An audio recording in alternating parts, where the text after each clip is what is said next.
Hello, hello. Carian Grandeur is probably the strongest single target Astral Boar in the whole game, and you've probably tried it before, but not on the right build. You can put it in almost any sword and destroy the notion that Elden Ring is a hard game. Now come along for a journey and discover 3 completely different builds that use Carian Grandeur, and by the end of this video you will have the knowledge to defeat any challenge that might come your way, excluding math, because I can't do that. Anyways, first build is what I like to call the M1 Abrams Guillotine. Now I'm going to be honest here, this build is more fun than OP, is what I would say if it wasn't totally fucking busted. With this build you can be fat and extremely strong. This build utilizes a completely underused item that I bet you've never even heard of. First thing this and the rest of the builds needs to have a lot of is intelligence. Why, you might be wondering? Because Carian Grandeur scales only through how well your math exams went in high school. They didn't go well, did they? At first I tried without much intelligence, and yes, the damage is still pretty good. But tried with a lot of it and the difference is quite massive. As for the talismans, I strongly recommend the Godfrey Icon and Shard of Alexander for obvious reasons. Then I went with Dragon Crest, Great Shield Talisman for even more defense, along with the Erdtree's Favor. As for the physic, I just used the magic buff tier, and for the second one you can put whatever you feel like. I went with the Opaline Heart tier for more defense.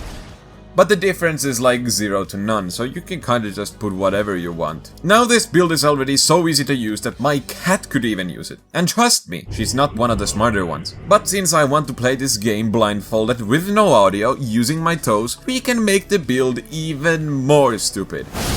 And that would be the secret sauce, which is coincidentally lying next to me. Oh wait, that's not it. Because you have to craft it, and it's the Iron Jar Aromatic. It increases poise and physical defense by, well, too much. It's pretty easy to craft, and you can finally, for the first time in your life, use the perfumer bottles. So already, if you want to trivialize this game, this build will definitely do that. As long as you're not fighting against anything lightning related. You should, without a doubt, try it out. I promise it is worth it. But I wanted to get even more out of the weapon skill, and that led me to discover build number 2, the Fancy Pants. This build is basically the first build, but without the part where my cat can use it. First, you absolutely need to have the Spellblade set. Each piece gives you 2% more damage to Carian Grandeur. But that's not nearly enough for what we're trying to accomplish here. For maximum damage, do not skip on the talismans. Those being the same ones from the previous build, but also use Red Feather Brand Sword or Ritual Sword Talisman, depending of course on how cool you are. And of course, the Magic Scorpion Talisman, because free damage is free. As for the physic, just use the same one as before. Also use Lusat's Staff to cast Terra Magica, but wait, there's more. Use Golden Order Seal for maximum spell buff and cast Golden Vow and Howl of Shamalamashlababamb for even bigger damage numbers. This build is already just stupid, and allows you to trivialize most of the content in this game. It's not nearly as easy to use as the one before, but it's still very fun.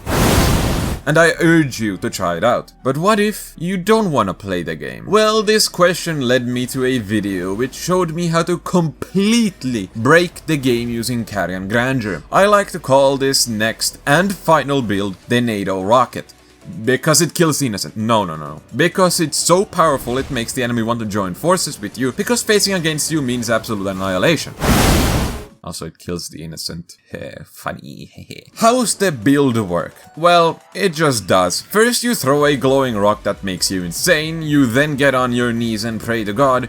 You get insane, you change your hat, you walk into your victim's house and scream as loudly as you can. Next you go near your victim, wave a stick with antlers on it, throw some shit on the floor, draw satanic markings, brutally stab yourself, wear some mushrooms on your head, throw even more shit on the floor, change your headwear to a cool wizard's hat, and kill the boss in one hit.